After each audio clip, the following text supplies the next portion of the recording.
Yeah, I mean, it just depends on the athlete or patient and their learning style. Some people most people can only just grasp a couple of words. And I suppose you have to make sure those words are fairly rich. They mean something, and they can have the desired effect. Some people maybe not like to kind of internalize things a bit more, and maybe need that. So it really just depends. And you kind of get to know someone. You get them do an exercise, you see how they do it, or a drill or something, and if they do it really well straight off, okay, they got it. They can grasp those things, and you can sort of maybe not verbalize things too much. Some people, when they struggle, you have to kind of strip it back a little bit more, really break it down to basics. And I learned over the years not to try and rush things. It's just worth taking the time to as I said, strip things back to basics, and break it down, and then try and bit by bit put it back together again. Thank you for listening to another episode of TCUP. Before we get into the episode, I just wanted to let people know what's going on with my course, Unraveling S&C for Therapists. I work with companies called HDPN, Encore, and Training Made Easy, which all have available dates on their sites. Or you can go to my bio on Instagram, which is at ProCare Sports, for all available course dates. If anyone is interested in hosting a course, please email me on info@procaresportsmedicine.com.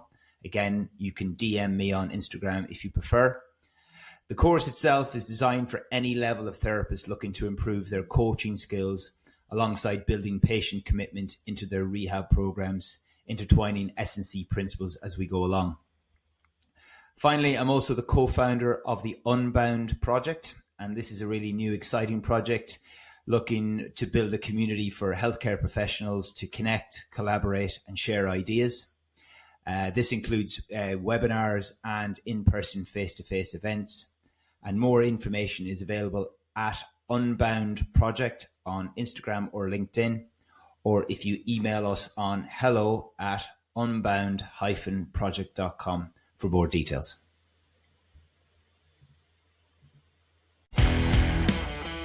Well done.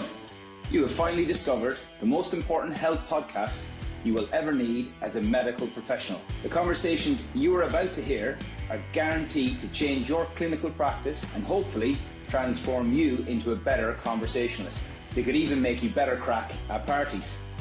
Welcome to Teacup, where swearing is guaranteed. Sligo Leitrim in the house. Yeah, the lovely Northwest. See, I'm just getting closer and closer to guests. So I had Fermanagh, Westmeath. I think people are listening, if they do listen to this, think I'm just interviewing Irish people, but I can't help that Irish people are really good at what they do. So, In our humble opinion, yeah. This is my humble opinion. Yeah, I like to keep it nice and humble, Yeah. But obviously, we've actually never met, but we know a lot of similar people. Yep. So it's great to have you on. And it's the first one that I wanted to explore where you obviously have significant experience as an athlete, as well as a strength and conditioning coach, or whatever you like to call yourself, because I know that can be sometimes a hot topic, coach, whatever. What would you like to be called, by the way? Jack of a few trades. Well, I suppose in my day-to-day work, lower limb rehab specialist, but S&C coach by trade, and a few other, I suppose, different strands of what I do. And you picked up a couple of qualifications. A few along the way now, yeah. Still learning at the age of 43, but sure, never stops. Late developer. This is it. Yeah. So look, we're going to start with get people getting to know you in a little bit of a different way as usual on here. So I'm going to give you one or the other, if you haven't heard this before. So I'm going to give you two things. You just have to pick one or the other. You can't have an if or maybes or. Oh, that's tough now, because I like to explore the grey areas. So this is challenging me now. Well, it's supposed to out of my comfort zone. It's supposed to be a contrast to what we're actually going to talk about afterwards. So then you can really go to town on grey. So right. This is completely opposite to what we're actually going to do afterwards. So that's why I do it in some ways. So Carl Lewis or Usain Bolt? Ooh, Usain Bolt. Is that your answer? Yeah. Okay. Athlete or coach? Oh God. Athlete. I wouldn't be a coach, I suppose, if I wasn't an athlete. first. So I'm still an athlete to a lesser degree, but That's fair yeah, play. What was your? We could dive into that about, especially around your yeah, personality. Strength or power? strength. I feel that strength underpins power. So yeah. Fair enough. Coaching cue or demo? God. Demo. Sometimes a good demo can take care of the coaching cue itself. In a lot of cases, obviously not for everyone, but yeah, Yeah, sure. And you can also depend on the athlete, I guess, as well, yeah. and or patient. Physios or doctors? Oh God. Gonna get me in trouble now. God, who do you want to piss off the least now? um, oh God. Yeah, Oh, this is the best one I've ever asked. it is. Yeah, Don't worry, no yeah. one's gonna No, no. hunt you I down. yeah. For the tricky patients, a good sports medicine doctor, just to yeah, not to miss something. Look at things at a wide lens and get the diagnosis clear, and any other extra things that need to be looked at or managed Oh, can be done. now you're digging yourself in a hole now, Colin. Yeah, no, I'll leave it at that now. Yeah, I'll leave it at that. Let's move on. Yeah. Stressing you out before I've even started. I know it's a bit bad as butters. I know what physios are like. We're a bit of a nightmare anyway, you know. Uh, Coaching coaches or coaching athletes? yeah, I actually find myself now coaching coaches in a different part of my work. I do a little bit of coach education stuff, and I kind of like that. And yeah, I've been influenced a lot by some good coach educators in my time as an athlete and an early stage coach. So yeah, coaching coaches, Cool. Athlete relationship versus periodization of training. athlete relationship. Early bird or night owl? I'm an early bird, and yeah, early bird. Just to be yeah with kids and everything else, and trying to fit my running in around work. I have to do it early in the Forced. morning. Yeah. Sligo or Galway? Oh, hey, God, I Colin, have to you've say already Sligo, pissed don't me I? off about the physio thing. Don't do the county thing This is my revenge now. now. Which one? Which you got with? Oh, Sligo has to be God, Good yeah. man, good man, good man. Yeah, the lovely views from Call. Belbulben and yeah, That's it. lovely part of the country. Yeah. Few ways around Strand Hill and yeah, That's I've where had I'm a few from. nice summers in Ross's Point. So yeah, some good friends in the athletics community in Sligo. So yeah, We'll go with that. Nice one. And play it then safe, play it safe. last one is win Olympic medal. You win Olympic medal, or one of your kids wins one. But I'm never going to win an Olympic medal at this stage. The ship has sailed. So if my kids can win one, I'll be more than happy. I won't That's a force them though. So that is, yeah, that's going a to be fair pushy one. parents now. And then we'll do the last one, which is about music, and you can go any way you like. It doesn't really matter. Just what's your interest in music when it comes to maybe your personality or you as a coach, or anything really you'd want to discuss around music and you as a person. Yeah, interesting. Depends on the mood, you know. Me as a person, me as an athlete, me as a practitioner, you know, I can do sort of handle monotony fairly well. I can do a lot of repetition over and over again, a lot of miles, a lot of kilometers over the years in my work. I like to do simple things really well, and how we prescribe exercises have very simple principles. Not one for doing novel things just for the sake of it. Obviously, at the time and the place, we have to introduce a little bit of novelty. So that's a part of my personality and part of how I apply myself to my work. Sometimes I need a bit of an injection of adrenaline, whether it's before a race, before a big conference presentation, or even in general. So the Temper Trap or MAT3 would be kind of two bands that would kind of do it for me. Like my 90s dance music brings me back to my school days. When I want to relax and switch off or I'm on a long drive down the country, just want to kind of zone out, bit of Fleetwood Mac in the background. So yeah, a bit of a a bit of a diverse mix there. So it just depends Yeah, on depends yeah. on the mood and Yeah, well, you actually mentioned, which is quite good when you're having these conversations, or when I have conversations with people about music, is very emotive, mm, and you can hear people nearly even, they get stuck into it, and probably not used to speaking like that about on podcasts about health or coaching or training or whatever. It's not something that people often get asked, obviously. yeah, But interesting, you mentioned in there with the boredom and the novelty of an athlete. So we could probably just kind of go there for a little bit Yeah. with regards to, identifying whether like part of it obviously is you need to kind of fall in love with the boredom. Yeah. That idea. I think it's a lot. It probably comes alongside with pain, being able to endure pain to more Yeah. than other people. I think that's another attribute of an athlete that gets anywhere really. So when it comes to coaching, how do you navigate that maybe in your communication around boredom and novelty? Do you have to have, like, Mm. some athletes are probably like yourself who are like, yeah, fine, but is there ones that you have to kind of, does that come into your even thinking, or No, when it do you does. just, Yeah. yeah, so Yeah. tell me a little bit Because, about that. yeah, I mean, everything's so accessible nowadays in social media. There's always some fancy exercise put up there. Maybe context gets lost. People buy into that. People jump on bandwagons. I've athletes and patients who work with me, and you know, they'll ask those questions. They'll challenge me a little bit, and I know that I have a small, what we call a credibility window, where I need to try and pitch what my principles, my plan for them to rehab or to improve the performance, whichever it may be. And most of my work is rehabbing, um, so I do have to sort of pitch that well, get buy-in, and if I have to, um, put myself in their shoes a little bit and give them a little bit of what they want, but also trying to be true to my own principles. That's a bit of a balancing act, that I try to get right as much as I can. So, if someone's always looking for the next, fancy gadget, next fancy exercise, I'm like, well, I just don't think it's going to work out, and you know, my expectations are a little bit lower. I'll do what I can to try and I suppose sell my approach to them. But I do think the good athletes out there, especially in I suppose most sports, but endurance sports, they can just do the basics really, really well. Be able to stay the course, be resilient, put up with setbacks.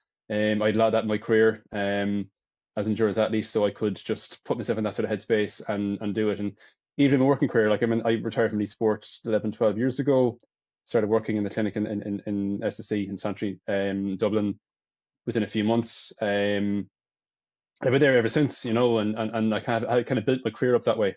It would have been easy to sort of do a few years, have it on my CV, go off and work somewhere else, and build up that way. But I knew myself, I had a lot of professional development that I had to catch up on from having a career as a full time athlete, and did the PhD and everything else. So so from a career point of view, I've probably applied a little bit of that as well.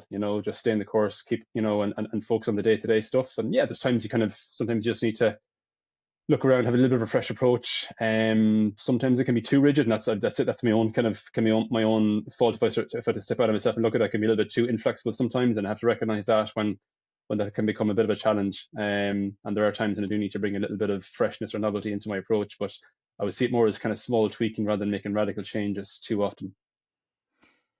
Just mentioned something there about feedback, which I think people who listen to, I don't think anyone doesn't struggle with getting feedback. We can all say we like getting it back, but there's nothing like someone saying something that could have been better. It still stings. Mm-hmm. You know what I mean? Yeah. No, we're human. We've got egos and we've got pride. So yeah, absolutely. So, and I suppose that's the best way of trying to provide that kind of, who provides that feedback to you? You were saying about being inflexible. Where do you get that feedback loop from? As an athlete, yeah, like as an athlete, being away in training camps, some of my teammates who were different personalities to me, and there'd be a little bit of typical training camp banter, and I'd be kind of known as being kind of set in my ways. I'd be a little bit kind of stubborn sometimes, which can be a good thing and can be a negative thing as well. In my work, I suppose when I did, I know we'll probably talk about this a bit later on, but like when I transitioned from my athletics career into a working environment, within a few months, I probably recognise, even though I came in thinking, yeah, I have all these skills as an athlete, all these kind of life experiences and all these qualities of being motivated and all the rest, but I kind of realised after a few months the things I was missing, those kind of soft skills of being in a work environment. I come from an individual sport where I was very self-centred, selfish sometimes. You have to be living in a bubble, a little bit oblivious to other things going on around me, not really accountable to someone, and to actually have to come into a work environment where a team is very important, especially a multidisciplinary team approach. I worked in a very healthy work environment, work culture, and I realized very quickly that I just missed those things, or I was lacking those skills and had to develop them very, very quickly. So having, I suppose, good mentors in my working career early on. So, the likes of Enda King, Colin Fuller, Neil Welch, who are my leads at various stages. Again, they all had their own unique qualities and traits and personalities and styles, but I took a little bit from each of them and certainly sought them out for feedback when I felt right. And if they gave me feedback, voluntarily, I'd absolutely take it on board, whether I'd like to hear it or not. Yeah, that's cool. And it, like you mentioned stubborn, which again, like as you said, it's positive, negative. Um, how's the stubbornness in your style? Let's start with maybe the positive side of things on that then. So like when it comes to, you've come in as an athlete, then you go into a work environment where you have to adapt quite quickly. Where do you think the stubbornness has helped you in your career then? Seeing things through, like especially doing my PhD, and again, we'll talk about that later, but it wasn't a straightforward Talk journey. about it now. Yeah, talk about it now. Yeah, yeah. Yeah, yeah. So I started my PhD in 2017. A few things, I suppose, some of my internal team kind of changed. Some people, some of our lab staff had left who would have been kind of heavily involved in the early part of it. I mean, great people, learned a lot from them. We had COVID, and I started a family, so there's a lot of things going on. And that's, look, as you do, look at it, there's you find a way. So I suppose priorities kind of shifted. There's times I was kind of tipping along, doing a bit of background work. Other times then when I was writing up towards the latter stages, it was all hands on deck, and that had to be sort of front and center of everything, and other things had to fall by the wayside. But like I started my main trial for the PhD in January 2020, then COVID hit, and that posed a lot of challenges. I was registered to a French university, and the initial plan was a 3-year PhD, and then got an extension because of COVID for 4 years, and then I had to apply for a special extension for 5 years, which is nearly unheard of in France. So it got a point where I had to literally, like, I didn't get to achieve my sample size from a main trial that I wanted, so I had to sort of close the study, write up of what I had, submit my thesis, and that. So like, they were the challenges. So there were times you'd sit back and say, why did I bring this on myself? Why did I take this on? But I knew it was going to develop me in a lot of different ways. Having a PhD, but also the skills that were involved. Obviously, you take a deep dive into your topic, which was Achilles tendon injuries, and I suppose from that, calf injuries and kind of general lower limb, foot and ankle stuff. So obviously having some extra depth in that area. Also, I suppose, learning a bit more about research methods, stats, which wouldn't have been a strong point of mine before that. Then just kind of managing little projects. So if I was, I had to kind of paddle my own kind of boat a lot, because just changes in personnel. And again, my supervisor, my main supervisor, JB Morin in France, he was very good. Like, but again, obviously there was a bit of geography and logistical constraints there, but he's very relaxed, and always there when I needed him. But most of my work was done in the clinic, so I had to sort of manage the project as PhD students do, because there's a lot of moving parts within my team. That just brought extra little challenges and stress at times. So yeah, look, I definitely had to call upon my stubbornness, resilience, whatever you want to call it, to kind of see it through. And obviously, having 2 kids, going through the whole newborn stage, the lack of sleep for the first 6 to 12 months, and get through that at critical points of my PhD was a challenge as well. But glad I did it. No, absolutely no regrets, and a better, hopefully better practitioner, better person, maybe. Haven't done it, some might disagree, but Yeah, no, and there's a couple of things in there that I want to kind of go in and how that relates to your say, like, you work within a team. So there's quite a few questions. There's obviously, I'll probably say them because my brain goes and I'll forget it. But there's obviously this fact that there's the French side of things, mhm. and possibly a communication thing we might explore. Yeah, We're also what I'm also looking to explore is who who who and what. Like, obviously, you needed that perseverance, right? And that's great, and you can clearly see how you got there. But I'm interested in how you, on those dark days, who did you have did you have strategy? And this is where people struggle, I think, because they'll just say, "Oh, they just got on with it," But what I'm really mhm. interested in is, what are the small things that you did? I don't know. People can say they fucking went and had a coffee in a Mars bar at the beach, and that got through them certain times. But I'm Mhm. interested into the people, or those little bits that you went and that just got you through that day to get you through the next ones. Because I think people struggle with that. You know what I mean? They get in and they can't persevere, or it just seems completely blocked to any Yeah. creativity.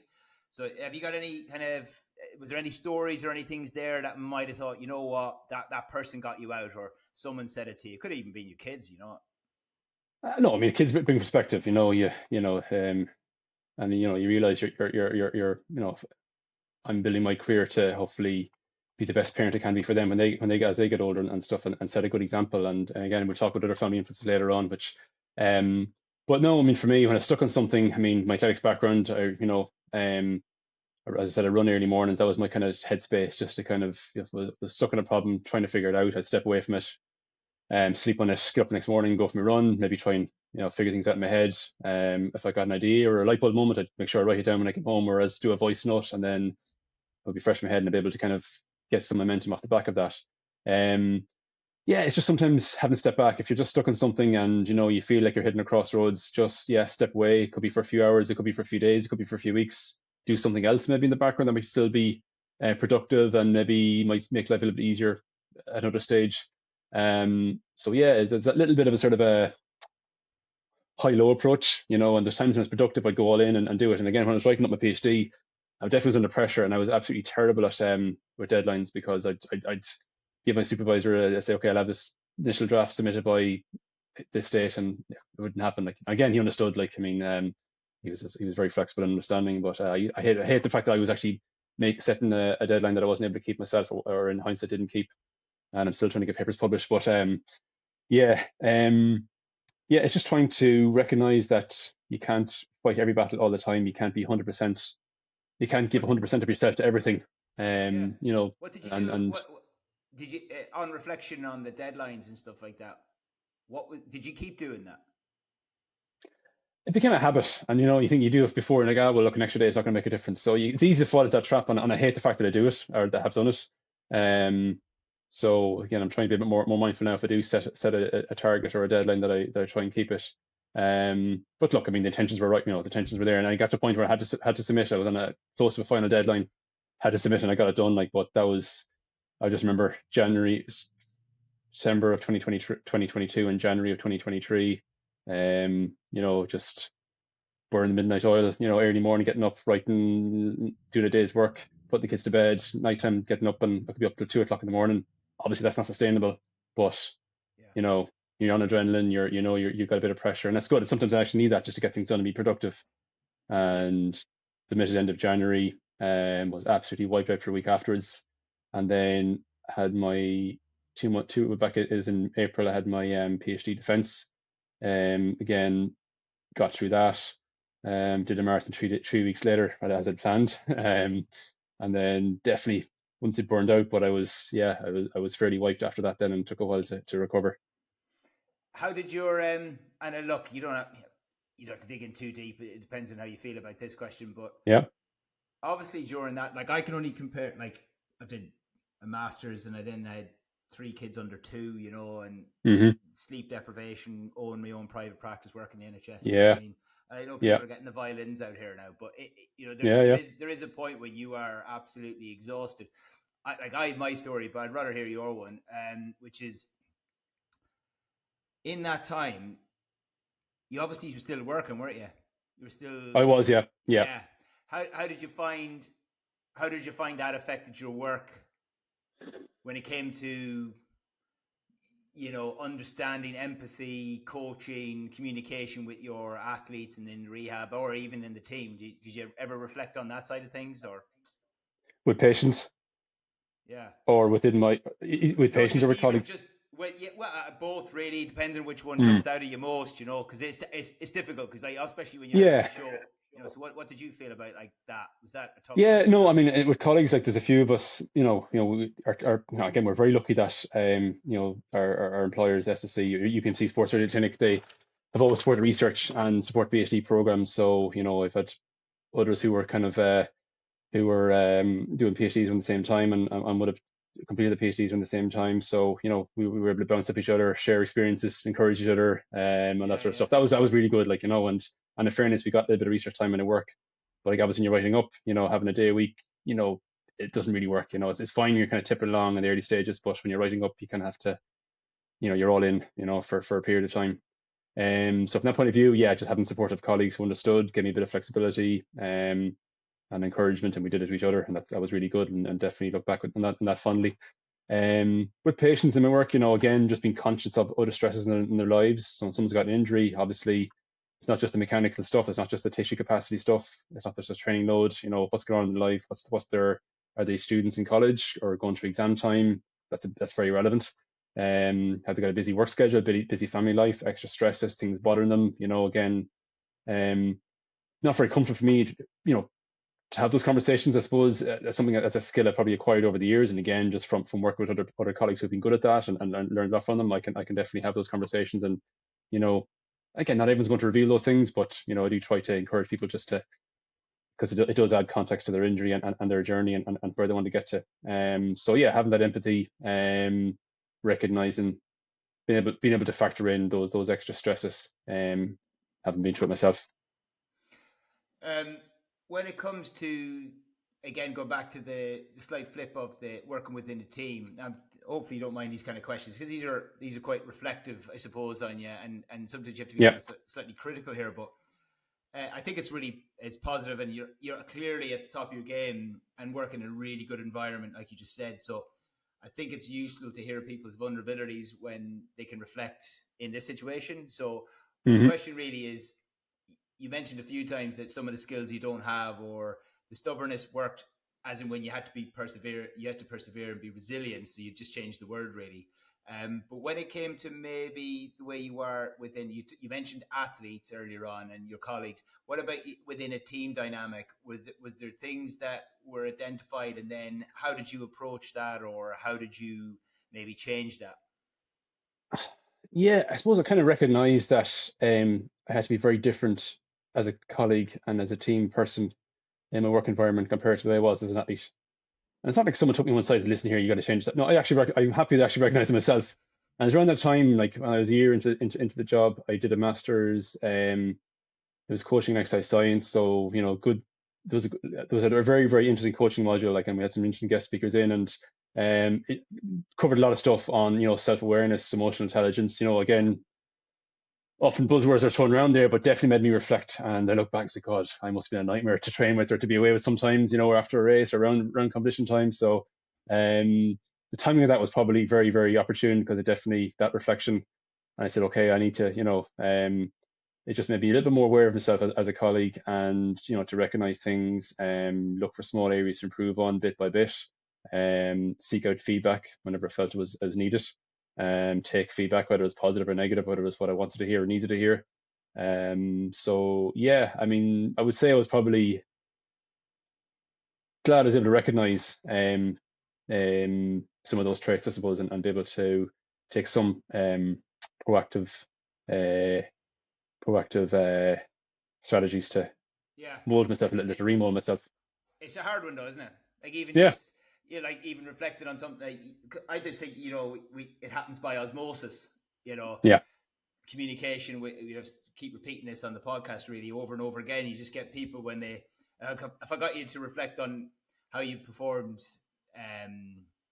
your anatomy and physiology and why you coach, and we're going to get on to coaching cues in a minute as well. There'll be a science behind it. There's a strategy. There's you can be like, I went and I did this. I learned from this coach. They told me this. This is how I explored it. It came away. But when it comes to like why you changed your approach to the communication in your team, it gets quite difficult to reflect on. And I think your point there though is just that you seek feedback, that you go out there, and it's not just feedback on the kind of your coaching sessions or your planning, but it's all those other little bits that will probably make that sports med doc that you really like so much. Yeah. Maybe make time for you. Do you know what I mean? Yeah. Or what do you think about that?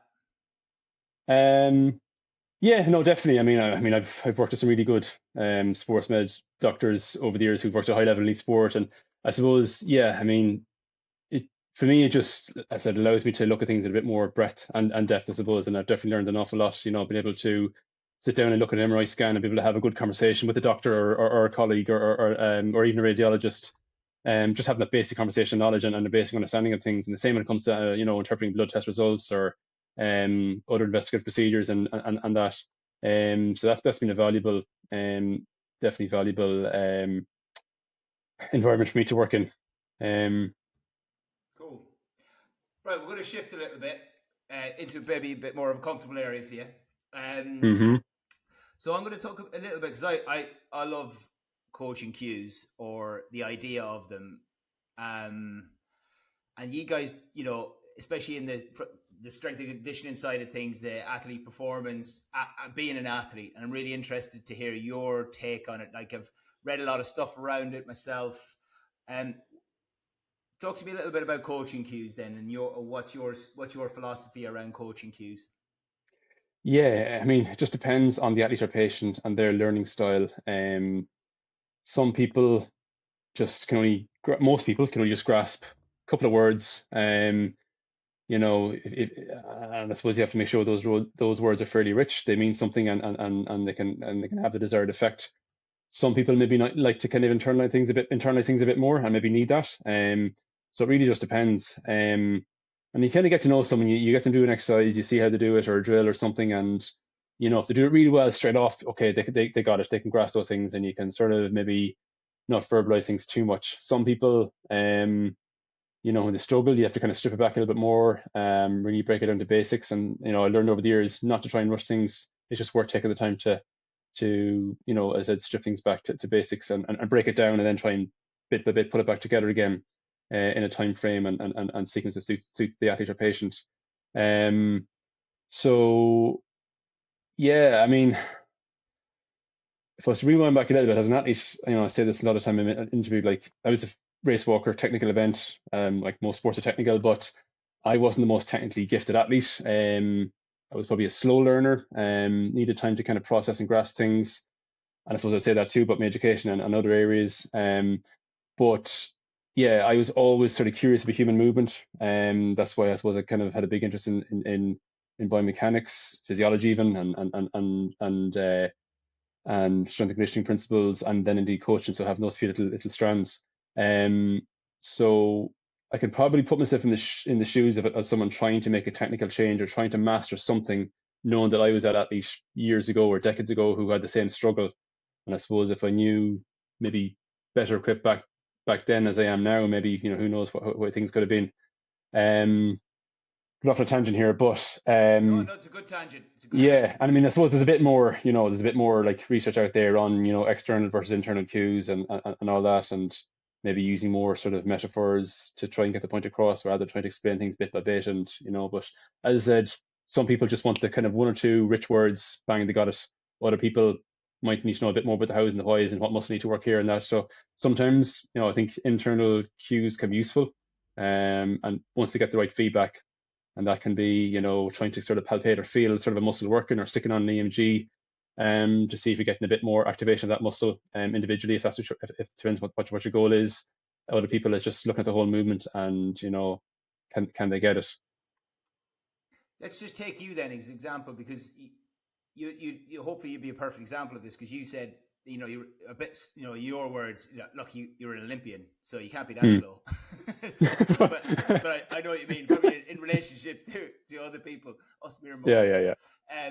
but that the idea of if going back now what do you think knowing you now right and someone was you were coaching you what Hmm. would you change? What would you change in the way you coach? Because you clearly know yourself, and you clearly knows what may have worked. Have you ever thought of that?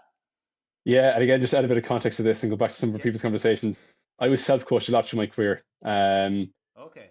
And I like that control. And that was often my downfall too, because sometimes I just wasn't open to other ideas. And again, that goes back to the whole stubbornness thing. So that's another thing I suppose I probably could have mentioned earlier. So there's an element of that as well.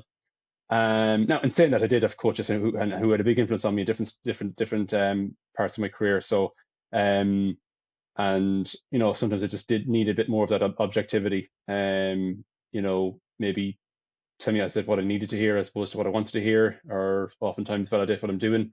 And again, in saying that, I often had some of my best performances while I was self-coached.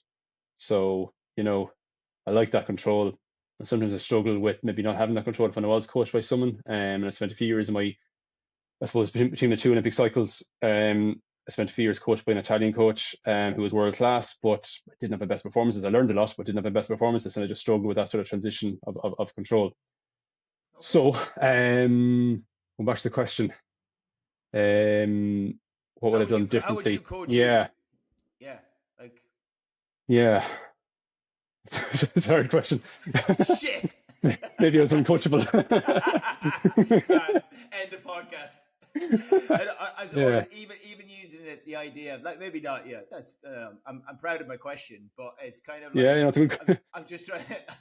I'm also trying to get a bit of an answer because it's a really tricky one, I Yeah. think, and I'm trying to put myself in your shoes while I answer a question like this. I guess it's kind of like there's no one knows.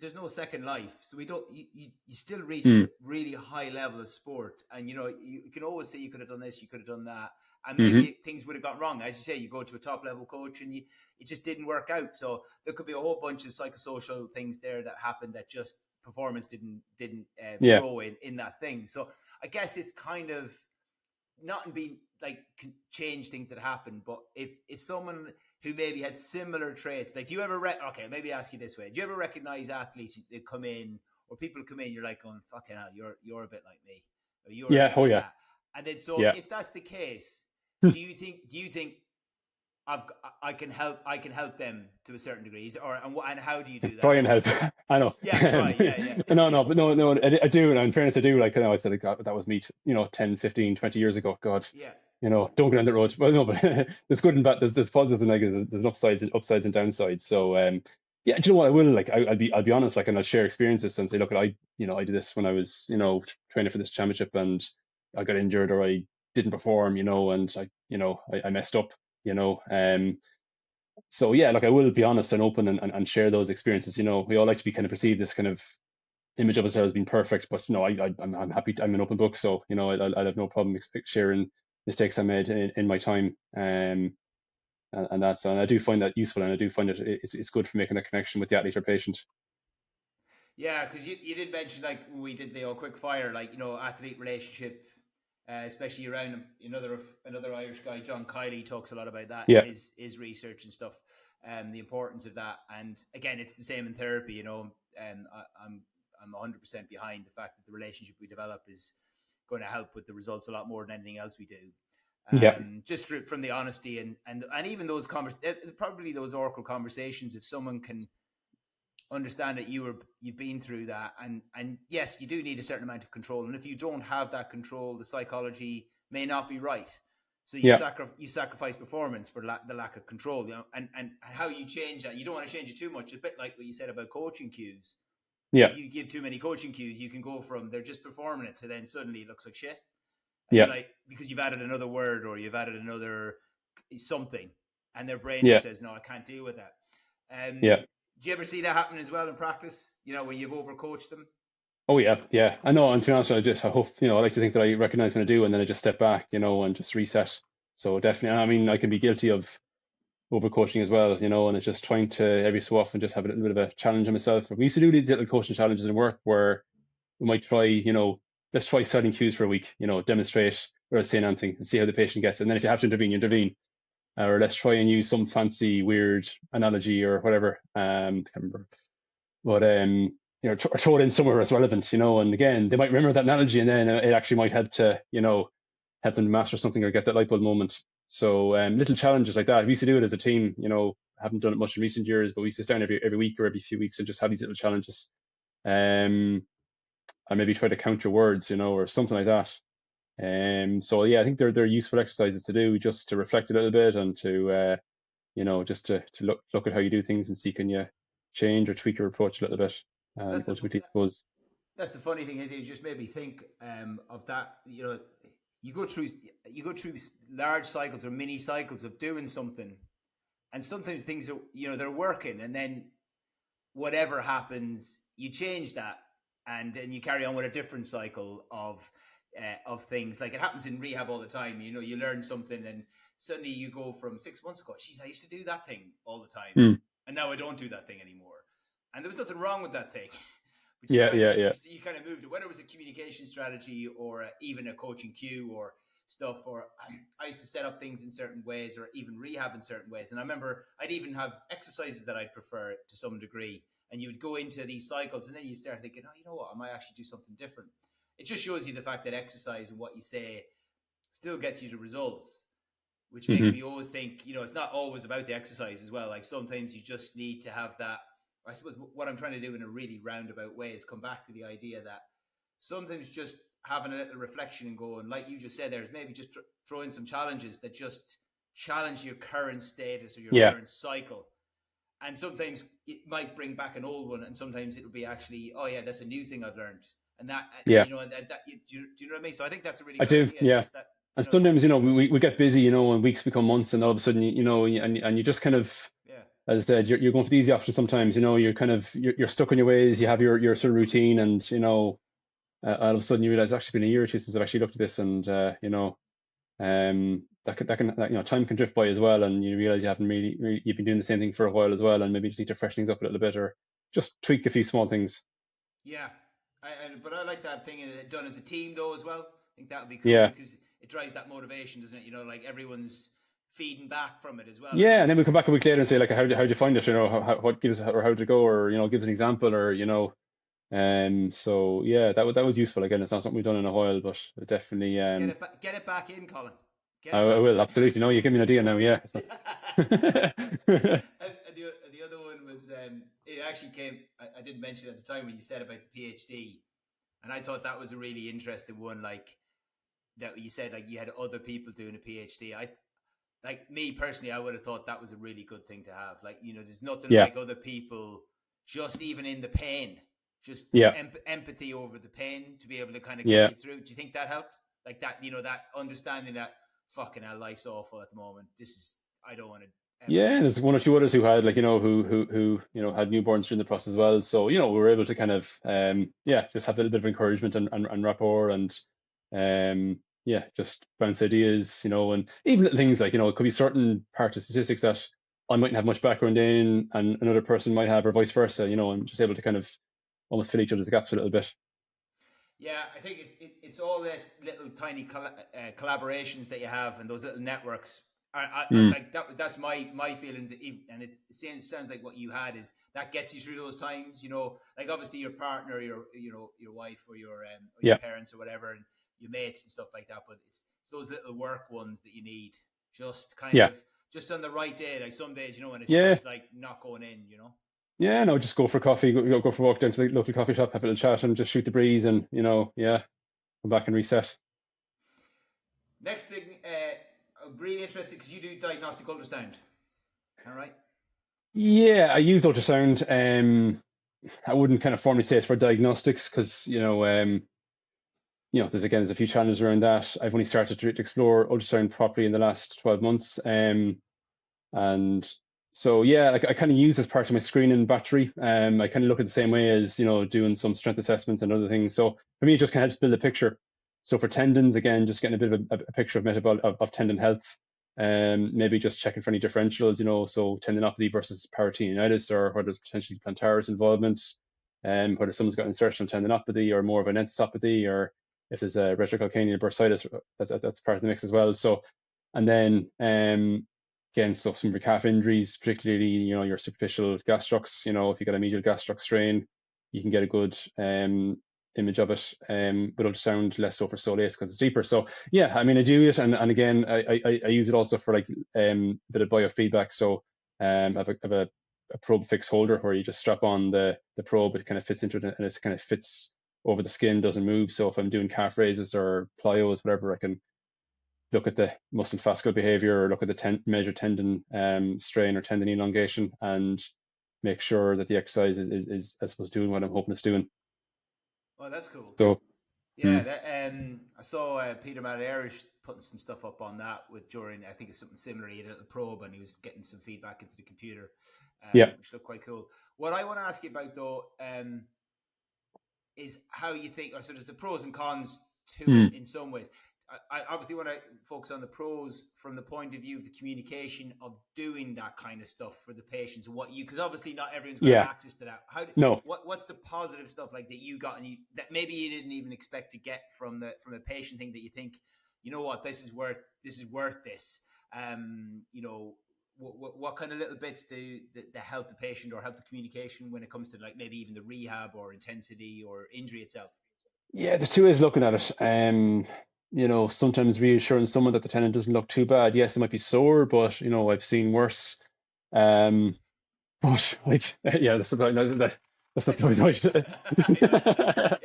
Terrible looking tendon. God, you could. Oh, but Mickey before he was awful, like, you know. No, but no, the language is important, and I suppose how we communicate it. Yeah, I suppose I don't like. I suppose I try to make it clear that I'm not just basing our treatment and rehab off purely off the ultrasound. Again, it's just part of my sort of assessment screening tools. Um, you know, um, and I suppose trying to be clear on ruling out any differentials. Or if there's a differential, then maybe it's not a tendinopathy. Maybe there is something else. Whether it's parotinon or whether it's plantar friction or something else that's kind of contributing to the pain. So helping getting clarity on that. Now, in fairness, a lot of the time when patients come to me, they've had an MRI scan, they've been to a sports medicine doctor, so the diagnosis has already been made.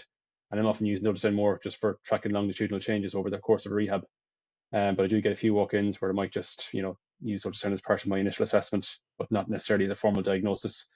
Um, but yeah, no, definitely communicate is important. Not trying to freak the patient out. You know, like Like, say, trying to reassure someone. I could have someone who's, yes, you want to have a thickened tendon that's maybe 8 millimeters or 10 millimeters. With those kind of dark hypoechogenic changes on it. I could have an athlete who comes in and they mightn't have a sore tendon. I might just screen them and you might see something similar, but they're not sore. So, as I said, the image itself doesn't really tell us the complete picture. It's part of it. Doesn't always account for pain because we know that, yeah, particularly chronic tendinopathies, kind of leaky neovessels that can sensitize can release neuropeptides that sensitize the nerve endings and can contribute to that kind of sensory pain feedback. We can't see that in the scan, but there are things that are also present as well. So yeah, I do try to be careful how I communicate that back to the patient. yeah, but like, if yeah, no, yeah, no, thanks for clarifying that, really. But it's more like, I guess when it comes to, like, I use dynamometry and force plates, right? Yeah, If you take away them, if you took away them from me in clinic, I would be very upset. yeah, Because yeah, like, I use it day in, day out, really, really useful. Like, it's, again, caveat, not for everyone, but yeah, diagnostically, rehab wise, feedback wise, it's a no brainer for me. Like, yeah, patients love it. They get the numbers. They get, like, some will love it more than others, but they yeah. get that kind of feel.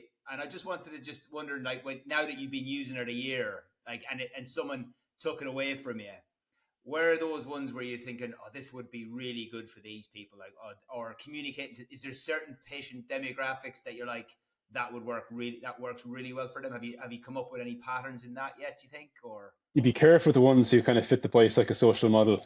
They're the ones who you like can say something the wrong way or frame it the wrong way, and they will lean into that and they will get freaked out. And I'm like, oh, geez, I shouldn't have went there, So yeah, for them, I would keep it very light and maybe mightn't necessarily repeatedly ultrasound them. There'd be a lot of, I suppose, trying to, reassure them on that and keep things kind of positive. yeah, Um, the more metabolic ones, yeah, you get a picture of maybe poor tendon health in general, quite thickened, a lot of Doppler activity.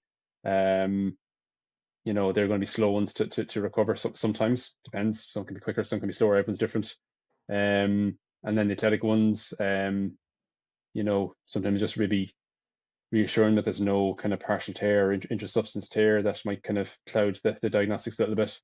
Um, and for me, I suppose it's been able to, individually prescribe the rehab. So again, the evidence is that, like, tendon strain, the research has been done on more on healthy tendons, but like for healthy tendon, like to improve its stiffness and mechanical properties, um, achieving strain of 4.5 to 6.5% seems to be adaptive. So how much kilos you need to lift on a calf raise, whether it's isometric or concentric eccentric, to achieve that. And if I can measure tendon elongation, I can roughly work out how much kilos, how much external load I need to hit that zone. So for the athletic ones, I can use it that way. yeah. So yeah, there's different uses, different intended uses depending on the type of patient I'm seeing. And Okay, that's pretty cool stuff there. Now, that's kind of more what I was kind of probably getting at, is that that information, that really kind of nerdy specific prescription that would probably be only reserved for a certain level of maybe athlete or somebody who's trying to really get that optimal dosage Mm. or optimal Yeah, load at that point.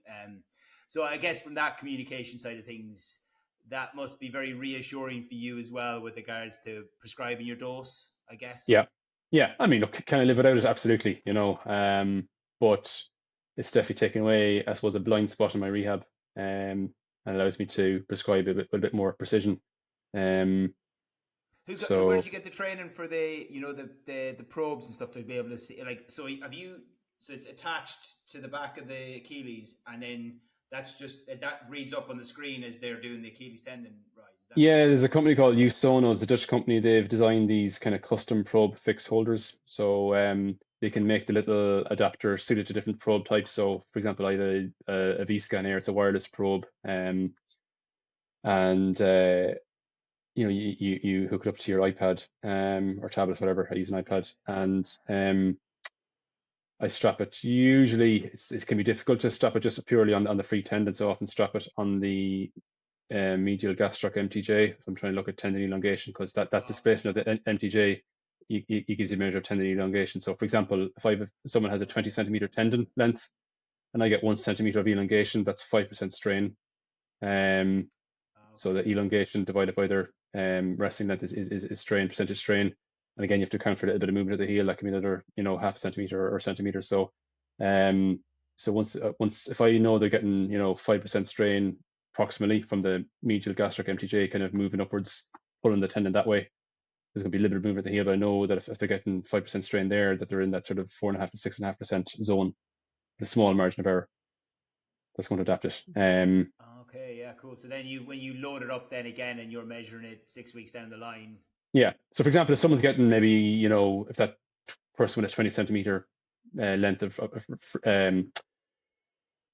tendon length at rest, if they're getting 2 centimeter strain, that's going to be 10%. That's probably going to be too much. Maybe not. That won't be as adaptive. Might be a bit overshooting a little bit, and they might get a negative response from that. If someone's only getting maybe half a centimeter strain, it mightn't be enough. They mightn't be getting enough of an adaptive response.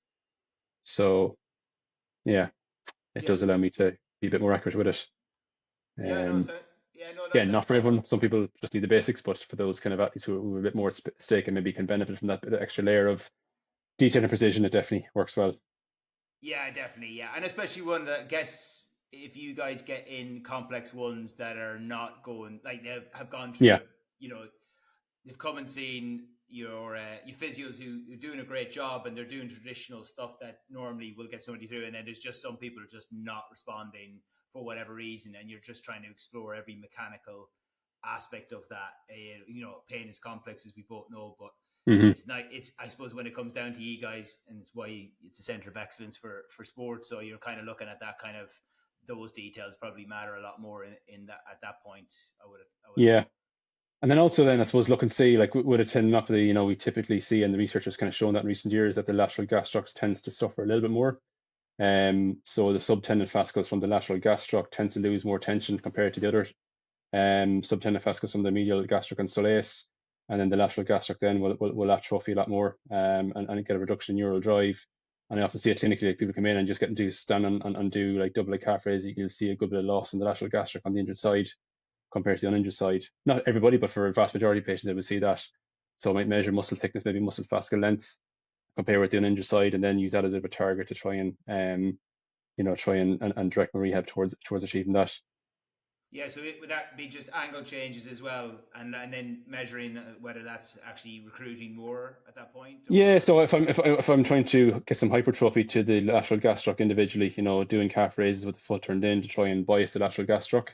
Because when you adjust foot position, you can put either the medial or lateral gastric at a mechanical advantage and get yeah, more neural drive to that muscle head. So foot turned in, or internally rotated, and pushing more through the fifth toe will activate the lateral gastric a little bit more. And if you work in getting good time with attention and working into length, you're stimulating more increases in fascicle length and hypertrophy.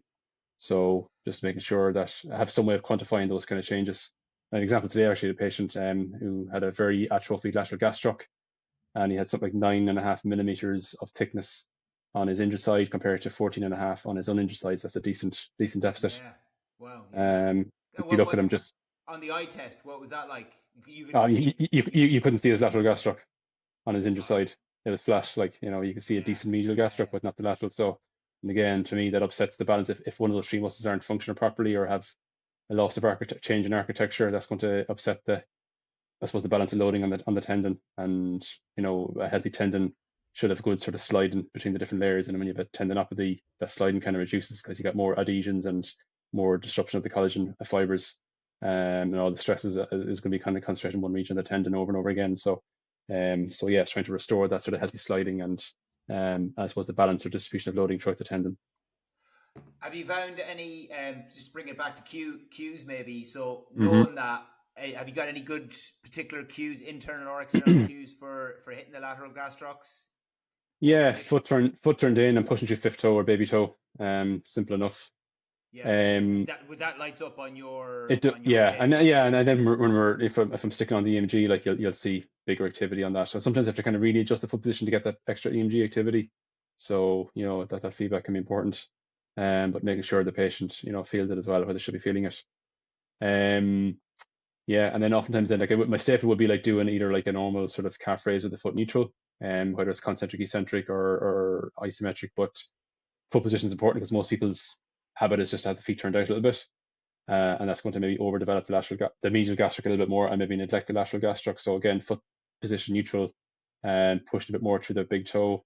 I suppose engages all the muscles. And then if you want to try and bias the lateral gastric a bit more, foot turned in. If you want to bias the medial gastric a bit more, which oftentimes after an Achilles rupture, you see the medial gastric suffering a bit more and have more atrophy to it. I'll go feet turned out and making sure I'm feeling it there where I should be feeling it. Cool. No, that's useful, and that again, yeah, I could talk all day long about that, but I'm gonna flip it again, back to kind of where I kind of had started the questions, initially, which was your parents had a big part to play in your life, really. Well, everyone's does. It's the most stupid Yeah. statement I've ever said, but particularly with regards to, because your parents were athletes, weren't they, or My coaches? mum was an athlete. My mother was an athlete and a coach. My dad was more of a coach and administrator. So I had grew up in that environment. So what was their, just to give you a bit more of a direct question on that, maybe who had more of an influence on you, and what do you think was that influence that you've either, you know, brought into your own coaching side of things? What are the main characteristics that they did? So if anyone's listening and they had kids, and they, not that people want to turn people into athletes, I don't like that idea. I'm just talking about more even Yeah. just being a good parent, but sometimes that comes out in sports. So was there anything that either of them did that you were like, that made you kind of get to where you got? Yeah. I mean, yeah, I suppose go into too much depth. Like, my dad had as a big coaching background, was kind of like I suppose a visionary back in the sort of 60s, 70s, was director of coaching for Athletics Ireland or a governing body back then. And then I suppose moving more to the administration side of things and became president of Athletics Ireland. So I always grew up like with coaching manuals around the house, trying to read things, understand things. My mum was a runner or an athlete and competed at a high level internationally, was very close to qualifying for the Olympics. And I suppose she narrowly missed out on the Seoul Olympics in 98 and the Barcelona Olympics in 92. And I Okay. said that was kind of my incentive. Okay, I'd like to kind of complete that journey, and maybe do what she maybe didn't do. And so yeah, like I was brought to races from a young age, watched things, was kind of curious, trying, I was kind of had a fascination with mechanics and how people move and that. But it was never forced upon me. They never forced me. They encouraged me. Oftentimes they try to pull me back if I was the one who was kind of keen to kind of push on a bit more. So, very very balanced. And what I would say, I mean, again, go back to my own kind of traits, but being the stubbornness and the resilience. Both of them kind of had that to a certain degree. Like, my mother, like being a female athlete in the 1980s, she was tough. Like, and she had a tough enough upbringing. Like, she lost her dad at a young age. Was the oldest. Um, she had an older brother with special needs who sadly died, in their early 20s. So, she had a lot of responsibility growing up. I suppose athletics and sport was her outlet. Her brothers played intercounty football with my home country Leitrim back when we were a little bit more competitive in the early 90s. But anyway, our UK listeners mightn't be familiar with that. But no, so that was, that she had that kind of toughness, that bit of resilience, that bit of stubbornness to kind of see things through. Was quite innovative, went to altitude training camps, embraced S&C and plyometric training, so and got to a high level, and at the same time still put our family first, and that my dad then, I suppose, he when he took on a project, he'd be quite stubborn to see it through as well, and he was a history teacher as well, and a historian, and authored a few books. So in terms of I suppose my research influence, I suppose he had a big influence on that. My athletic background, my mum had an influence on that, and then I suppose the coaching side of things, I suppose both of them had various, I suppose, influences. So your kid's stubborn? Oh yeah, yeah. Don't go to bed in time, yeah. Yeah. Good man, yes. That's Yeah, doomed. yeah. And then look, like yeah, I could keep going here and going. I won't hold you up too much longer. But what I would Yeah. say is, I suppose I'd be interested in from chatting to you now, like what yeah, let's go resource, because I think I don't always ask it, but what book do you think has changed your? It doesn't matter what type of book it is. It could be fucking Moby Dick if you wanted it to be, but how has it had the most influence on your life and why? Oh God. It's a big one, yeah. It is a big one. Like I'm not a regular reader. Like I often could be like kind of away on holidays, Could be a maybe movie, could be pre-kids a when a bit. could be yeah, could be Yeah, a yeah, no, but podcast, no, I could do. be I mean, anything. yeah, yeah. I mean, I suppose the ones come to mind, the Stephen Covey's The Seven Habits of Highly Successful People. There is, it's gone for me. Why would you I pick suppose that one? the most recent one actually I read last Christmas was David Clancy's book, The Essential Skills for Physios. That was really good, reflective piece, because you had David on this podcast a few weeks ago. But yeah, that was kind of useful resource just to sort of reflect when I don't often get a chance to, when we're kind of in the trenches from day to day, week to week. But at Christmas time I read it, and again, it just maybe kind of start the year with a fresh approach and a few little nuggets in that. Well, I'm gonna push you on the nuggets. What do you think was something you would have pulled out of it? Like, because if people want to read that, and Dave's obviously on the last podcast, but Mm. what was it in that that you think was it the language used? Is it the Yeah, types of language use, and just maybe connecting with the patients a bit better, and managing my own energy levels. So, trying to be just as good at 4 o'clock on a Friday as I am at 9 o'clock on a Monday morning, easier said than done, but, you do have to, everyone deserves the same treatment, people pay the same, and I want to make sure that my value is just as good. Um, and, again, just for reflecting again, I'm probably, not probably I am an introvert by nature. But in my work environment, I do have to be kind of have that extrovert aside, but that can take a lot of energy. I get to a Friday evening, I'm absolutely wiped out, or even during the week, I could be wiped out, and because it takes so much energy to try and be that extrovert, or have that sort of extrovert front. No, I enjoy that sort of fluctuation. I think it's good. Like, but I do kind of enjoy that bit of headspace too, and time to kind of recharge the batteries. And again, as you probably got by now, I'm a bit of a deep thinker as well. So having a bit of headspace every now and again, just to think about things, whether it's something I'm working on, or just something I want to try and improve on, or look back on. So yeah, just kind of managing that energy, and as well. especially when some Sligo fella asks you to do a podcast at 8:30 on Tuesday night after hard Wipe work. me out. And start asking you deep questions about why you coach people and why you scan people. Yeah, I can imagine that you're gonna be knackered after this. Probably worse. But it's great. No, like look, even in that few minutes there, I just think like I've done some recent stuff on your personality types. There's so many different ways of looking at your personality. It's such a complex thing that changes all the time, and even then when you start to look at it, it's a difficult one to comprehend. I think just even you saying there is people used to divide it up into extrovert and introverts, and actually there's a whole blend of in there, and Yeah. it's a spectrum, and it depends. And like you said, Yeah. like some introverts are, well, most of them are bloody comedians and do shows, Yeah. and then once they come off stage, they're fucking don't want to be around anyone. Do you know what I mean? Yeah. So it's kind of, I think it's a message for people. I'd like to choose that kind of a book is just to kind of, the more you can explore yourself on that, then as you said, you can be good on a Friday at 4 o'clock. I always use that reference as well myself, because like I work in the NHS in private practice, and I always say to NHS workers, like, oh look, you're going to get paid regardless, whether that's uncomfortable to hear or not. But if you're in private practice, like and someone's paying top money and it's 4 o'clock on a Friday, it does not matter. And just because you've had a hard week, you need some way of bringing that energy up or managing that energy through the week, or how you do it. and you can always work on that. So that's great reference, really, because I think it's easy to say something like that, right?